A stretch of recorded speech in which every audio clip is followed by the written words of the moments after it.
This is Mark Robinson. He is the Lieutenant Governor of North Carolina. He's a pastor, and he has some deeply extreme views on the LGBT community, among other things. So I'll tell you what, why don't I just introduce you to the guy, and we'll get into some of the crazy stuff he's said recently. This one is from mid-October 2021. Should give you an idea of the perspective that he takes on the world in general. August 18th, 1968, I was born in L. Richardson Hospital for one reason. I was born in L. Richardson Hospital to be one of God's freedom fighters. You know the difference between a terrorist and a freedom fighter. Which side you're on. It's the difference, really. Freedom fighter and terrorist are popularly or famously conflated. They're basically the same thing. We literally called Osama bin Laden a freedom fighter back in the 80s and the 90s when we were funding his war.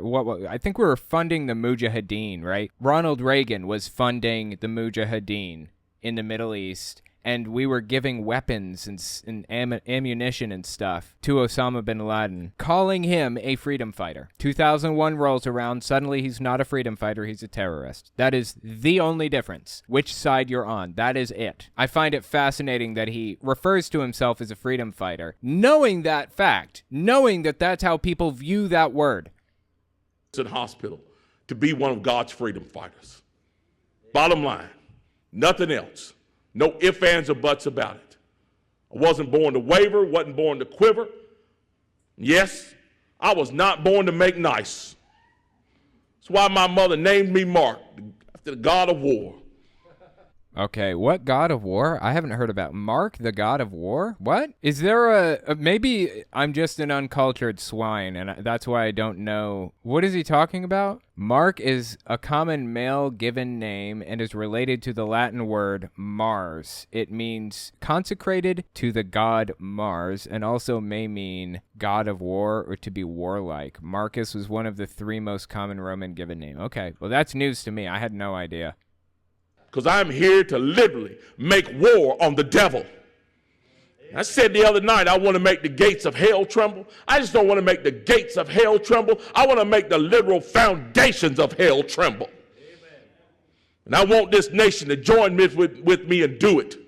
He wants to make the literal foundations of hell tremble. The literal foundations, not figuratively. He doesn't mean figuratively make hell tremble. He means the foundation that hell is built on, you know, like you dig out into the ground and then you place rebar down and you mix up some concrete and you pour the concrete over top of the rebar. That, when Satan did that to hell, he wants to make that tremble. That's his goal. Okay, go on. Oh, that was the end. Okay, got off on a tangent there. Sorry. Little trigger happy. That's the guy's whole philosophy. That's what the guy's all about. He is an extremist. And it seems to me, I'm comfortable saying that he's a self-described extremist, right? A freedom fighter. When you call yourself a freedom fighter, it seems to me you're effectively calling yourself an extremist and taking pride in it. The God of War. That's what he called himself. This one's from late August 2022. Brand new. Check this out. You have all the truth in the world, in the Bible, on your coffee table, in your hands, in your car, in your cell phone. You got all the truth you need in that Bible. Why are you looking at WRL? Why? Okay, I'm not sure what WRL is. I'm assuming it's some kind of a news agency. Why are you looking at WRL? Why are you looking at ABC and CBS? You don't need those entities. I can assure you, when Jesus Christ comes back and is swinging that double-edged sword riding that white horse, ABC can write all the stories they want to, but their entity is going down in flames as well. These people that think they're almighty because they got a pen and a camera and a satellite television. Jesus Christ. Wow, okay. So I guess he doesn't like the media very much. What did they ever do to him? Well, I guess he would probably view me as like a member of the media. And I'm definitely criticizing the guy for the things that he's saying and doing. It's deeply, deeply disturbing, the perspective he takes on some things. So maybe he doesn't like the media because they criticize him? That doesn't seem like a very freedom of speech perspective or position to me. But okay, go on. a camera and a satellite television.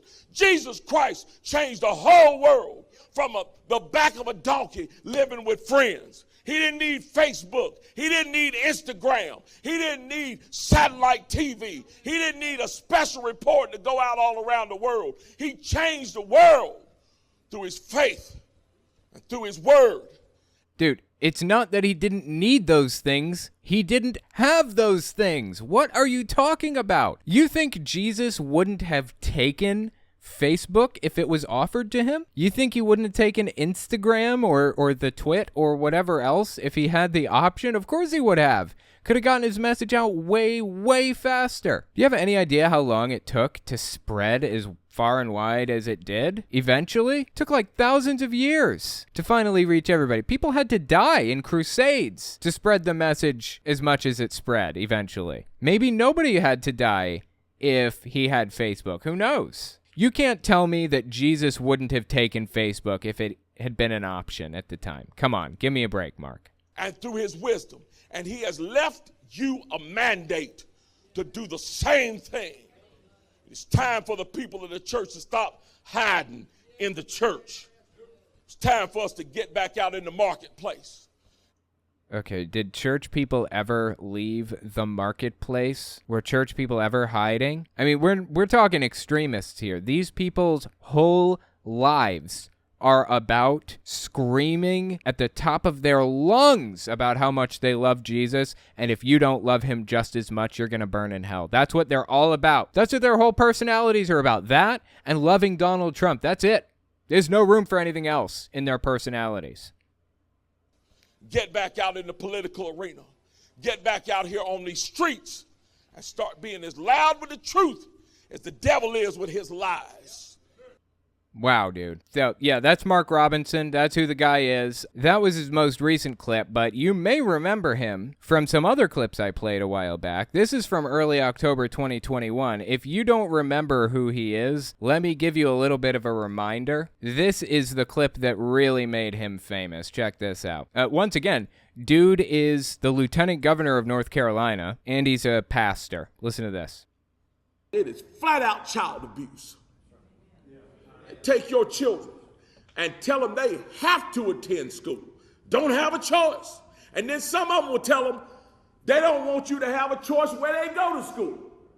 Dude, what? It's child abuse to educate children? To not give them a choice in whether or not they're allowed to be educated? What? I don't understand. How is that abusive? Does this guy have any idea what that word means? Believe me, I know what that word means. It is not abusive to tell a kid that they have to get an education. You have to send your children here to school. Then when they get there, what do they teach them? Teach them a bunch of stuff about how to hate America. Teach them a bunch of stuff about why they're racist. Teach them a bunch of stuff about transgenderism and homosexuality. Dude, what school is he going to? What school is his kid going to or whatever? Do you have an example? One example. I'll take anything. Any example of a school teaching a kid to hate America, be racist, or claim that other people are racist, and love transgenderism or homosexuality. One example, just one, is all I'm asking for. I'm saying this now, and I've been saying it, and I don't care who likes it. Those issues have no place in a school. There's no reason anybody anywhere in America should be telling any child about transgenderism, homosexuality, any of that filth. And yes, I called it filth. And if you don't like it that I called it filth, come see me and I'll explain it to you. Lieutenant Governor of North Carolina and megachurch pastor. Absolutely disappointing. Deeply sad that we have people out here in positions of political power. Guy won his election for lieutenant governor in 2021. And I believe he doesn't leave office again until 2025. We're stuck with this for 4 more years. Really, really sad. Deeply sad. We got to vote people like this out of office, man. We've got to. We've got to vote them out. It's time for us to stop letting these children be abused at these schools. And it's not going to happen till the people of God stand up and demand different. That's not even... I would argue that's not even the worst thing that he's said. I would reserve that for this clip Before we continue, I just wanted to mention something. If you like what I do and you want to see me continue to do it, you can support me in a few ways. First, there's Patreon. That's probably the best way. But if you want to get something back for your support, you can check out my Teespring. Or you can check out my Telltale Unfiltered channel. I go through long-form, unhinged sermons from all kinds of people, from Hank Kunneman to Greg Locke to Jehovah's Witnesses. So give it a look. Links are in the description. Okay, now back to the video. Late November 2021. The last one was October 2021, so this is a month later. At his church, I believe. Listen to this one. But I can't stand to turn that TV on, and I don't want my grandkids watching that television. Because I don't want to have to explain to my grandkids why two men are kissing. Why would you have to explain that to anybody? How is that any different from a man and a woman kissing? How's that different from two women kissing? How's it different? Is it different at all? Straight couples kiss on TV all the time, like nonstop. They're always kissing. And aside from that, if you are watching a TV show where couples, period, are kissing on TV, and you don't want your 8-year-old to see that, maybe just don't let him watch that show. That seems like a you problem, not a TV problem. Am I not allowed to watch whatever I want on TV? Is like DirecTV or Dish Network, are they not allowed to broadcast shows where couples kiss? Is that like against your religious beliefs too? The problem here all boils down to one thing. Your right to swing your fist ends at the tip of my nose. That's what it's all about. You can swing your fist anywhere you want. You are perfectly free to. Except for right here. If you swing your fist right here, it's no longer your right to do so. It's a violation of my rights. I'm not violating your rights by preventing you from swinging your fist right here. I am protecting mine. We live in a society, a free society, where everybody's rights are respected, and your rights extend up to where mine begin. I have the freedom to watch a TV show with two men kissing on it if I want. And this guy is trying to prevent me from watching that show because he thinks his kid may be flipping through the channels one day and stumble across it. Well, first of all, I don't see why it matters if his kid stumbles across it. His kid sees straight couples kissing all the time. But second, why is that my problem? Why is it my problem that he doesn't have control over what his kid watches? This is the clearest cut example of a violation of freedom and liberty that I have ever seen. But it flies right over the dude's head. He has no idea what social contract theory is. And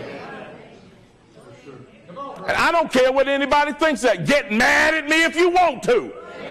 I just don't think you're informed about how a society is supposed to operate, how a free society operates. That's all. I'm not really mad, honestly. I'm not, because he's not going to succeed in stopping two guys from kissing on TV.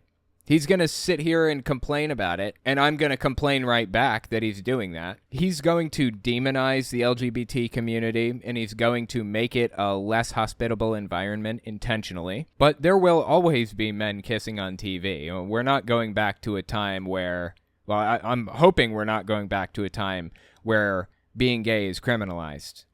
I mean, it seems like it could be right around the corner. Maybe I should retract that statement. I deeply doubt we're ever going to get to a point again where two men are not allowed to kiss on TV. Maybe.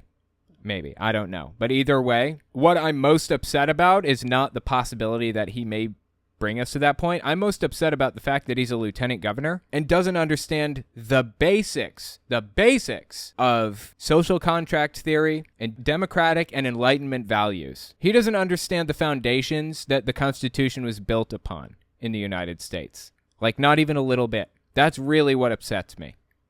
Ain't no child got no business seeing no two men kiss. If they did, God would have made it that way. He didn't. Wow, what a knockdown argument, right? If God wanted two men to kiss, he would have made it that way.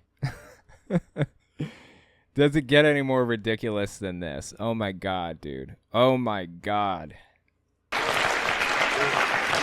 Everything that God made serves a purpose. I don't care how ugly it is. Hey, that's interesting. I don't care how ugly it is. Now, I don't personally think that two men kissing is ugly, but he seems to be of that opinion, right? Everything that God created has a purpose. Do you think it's possible that maybe two men kissing has a purpose too then? God created those two men, and they're gay. Do you think it's possible that maybe God had a reason for creating gay people? Is that a possibility?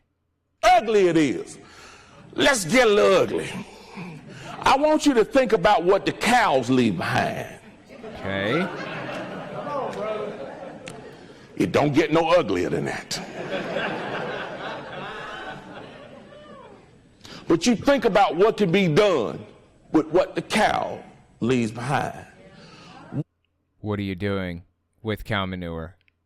Mark, what are you doing with cow manure? Please tell me that you're just using it as fertilizer. Why is the grass in that cow pasture so green? Oh, thank God. He's just using it as fertilizer. I was worried.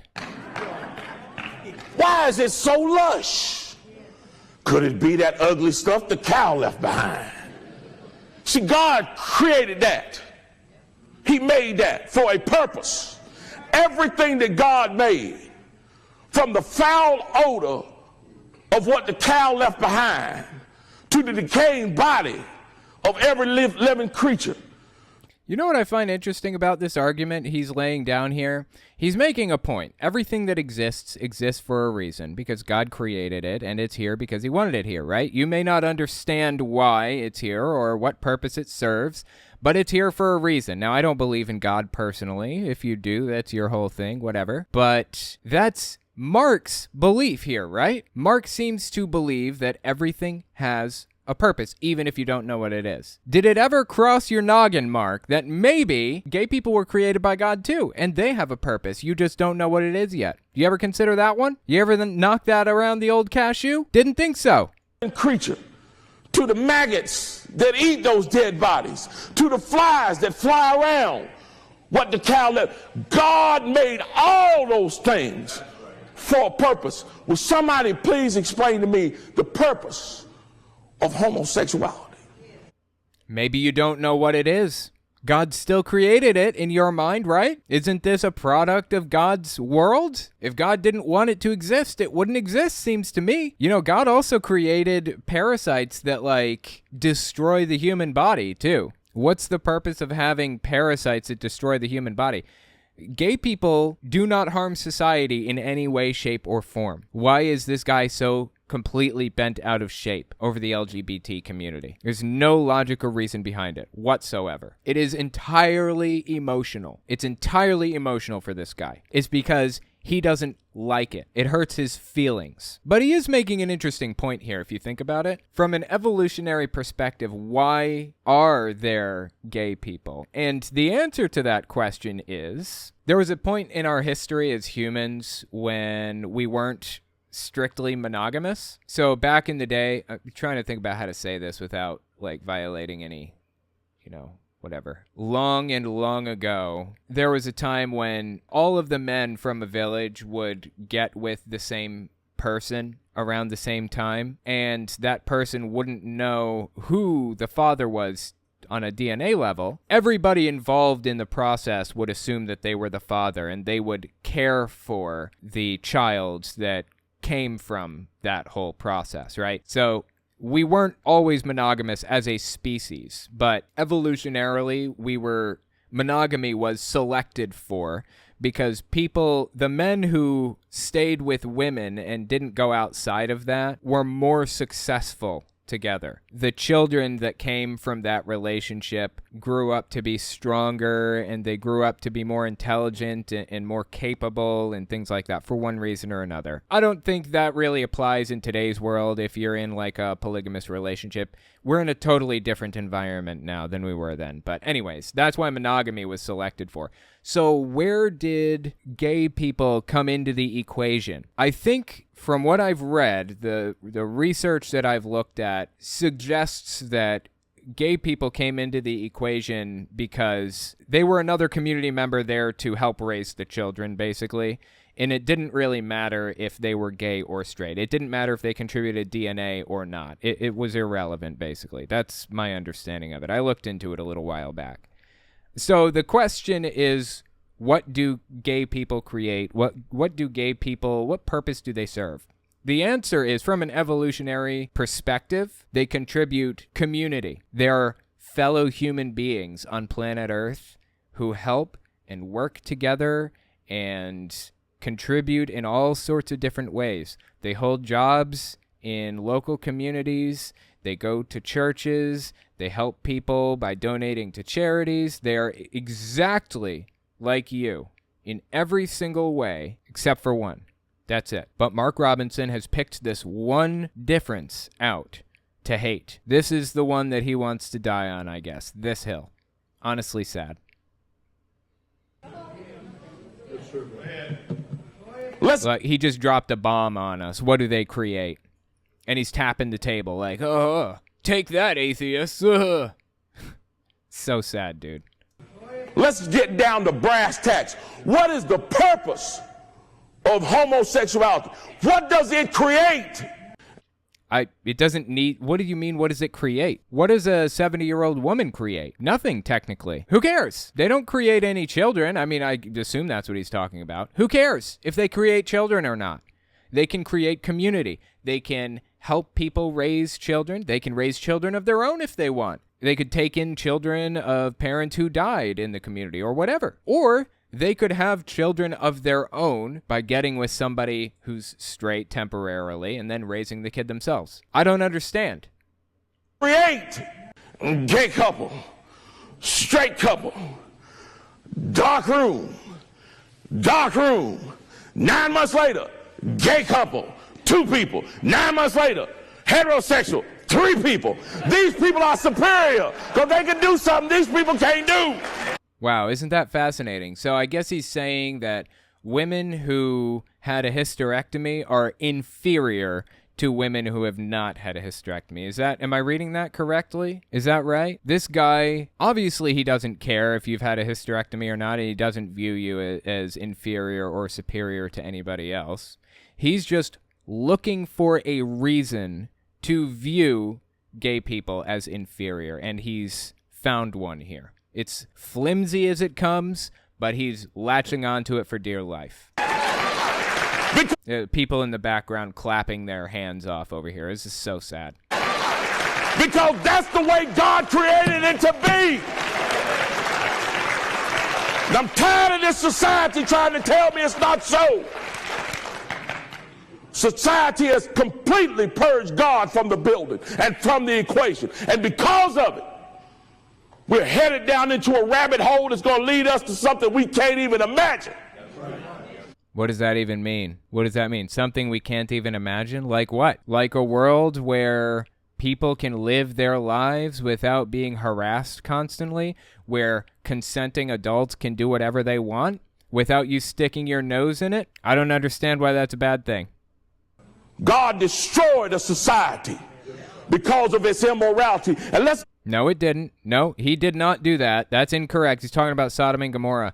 God destroyed that society because of their ill treatment of the poor. Had nothing to do with their, gay anything at all.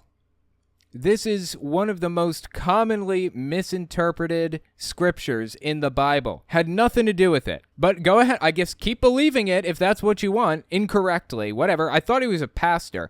I thought he was supposed to know the Bible better than anybody else. What happened? He dropped the ball on this one. Of its immorality. And let's get this straight. In this country, we don't have a homosexual issue. That's just a tool of the devil to continue to divide us and lead us into immorality. Okay, I don't know what that even means, but I'm disturbed. Honestly sad, dude. Honestly sad that this guy is the lieutenant governor of North Carolina, a self-described freedom fighter, deeply, deeply opposed to the LGBT community, and thinks that Jesus didn't need Facebook. He's up for election in 2025. This is where the Republican Party is now. If you disagree with me on that or anything else I've mentioned in this video, let me know in the comments or on Twitter at Telltale Atheist. Brandon Hurtado, I'm in the South and people are getting loud about being against homosexuality. Yeah, they are. They're getting loud right now. It is concerning. Every time somebody, particularly people like Mark Robinson, people in positions of power, or anybody at all. Every time somebody complains about the LGBT community, it makes it that much more of an inhospitable environment for members of the community. It makes it that much harder for people to come out. It makes it that much harder for them to be who they are. That much scarier. That much more dangerous. So it is objectively a bad thing to put people in positions that are dangerous for them, to make the environment less hospitable for people to live in. It is a bad thing for people like Mark Robinson to constantly talk about gay people kissing or whatever and how bad that is. Ultimately, he's not going to succeed in running the LGBT community out of the United States. Roughly 10% of the population, I think, is from the LGBT community. Last statistics I saw. Could be higher, could be lower. It's roughly 10% of any given population. Whether he likes that or not, whether he forces them into the closet or not, they're going to be there. Period. And they will always be fighting back. They will always fight back. You know, it's not like in Germany when they tried to, well, they didn't try to ship Jews out, but in Germany, they tried to deal with the problem of having Jewish people in the community. It's not really like that. I mean, it's not doable like that in this situation because people are born and are either gay or trans or whatever else. People are born as members of the LGBT community for the most part. You can't just ship them all out and no longer have these members in the community. Like, they will continue to pop up in society, whether you like that fact or not. Like, Mark Robinson and others have talked about shipping LGBT people to an island and just leaving them there. You think that's going to rid the U.S. of LGBT people? You are deathly mistaken, good sir. Fun fact, straight people are the biggest producer of queer folk. Thank you. Couldn't think of how to word that. That's the perfect way to say it, yes. Straight people are the biggest producer of queer folk. Absolutely. The gay agenda. Funny, I'm so much happier now that I've come out as LGBTQIA. I'm so much more comfortable. I have a loving community because I'm out. This pastor is bonkers. Absolutely. People can live happy lives outside of his narrow view of what happiness is. You know, he seems to think that you can only be happy if you live life the way that he lives life, or the way that he wants to force you to live your life. Simply doesn't work that way, man. People live happy lives on their own terms. That's just what it is. And we only get one go around, so enjoy it while you're here, you know? Sleepy times. Homosexuality has been observed in over 1,500 species. Couple of gay penguins will raise eggs abandoned by the original couple. There you go. I did wonder what evolutionarily, how did the LGBT community come to be from an evolutionary perspective? And I think that from the studies I've read, that seems to be it. They raise children that had been abandoned by others, or they contribute to the community in various other ways without being a drain on the community by producing more children and things like that. So that's what it seems like. Michelle, overpopulation is the root cause of most environmental problems. Why is producing more humans holy? Because he says it is, and literally no other reason. That's about it. Because the Bible says be fruitful and multiply or something, and he took that literally and decided he was gonna do it on hard mode. How do you keep your sanity following all these pastors? It doesn't bother me, honestly. I'm entertained by it. I think it's fascinating to watch. I'm really, really interested watching all of these extremist movements form and figuring out how they propagandize to people and figuring out how to counter that propaganda. It does not bother me at all. Whatever happens, happens, and I'll just do my best and not worry about the rest. You know, that's always been my position on everything. So I'm definitely bothered by politics and the state of politics sometimes, but I understand that I can only do what I can. I can only do my best. No one can ask any more or less of me than my best.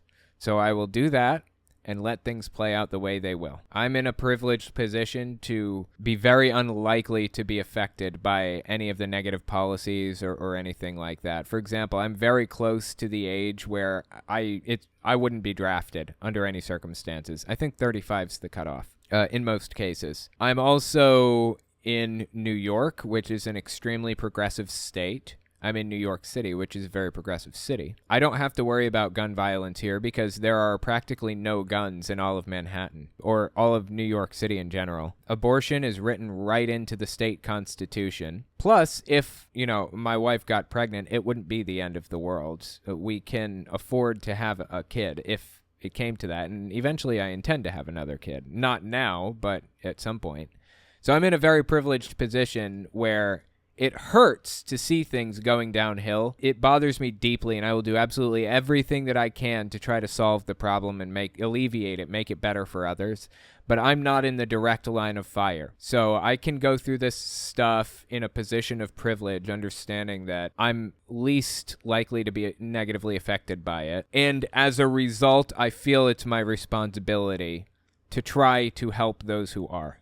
So that's why I'm not as bothered by this stuff, or that's not why I'm not as bothered. I mean, I'm still bothered by a lot of it deeply. There's a lot of really messed up stuff that does affect me. I have a trans niece in Texas, of all places. That bothers me a lot, but I feel like all I can do is my best, and that includes talking about these issues and trying to help solve them to the best of my ability. So that's how I deal with it.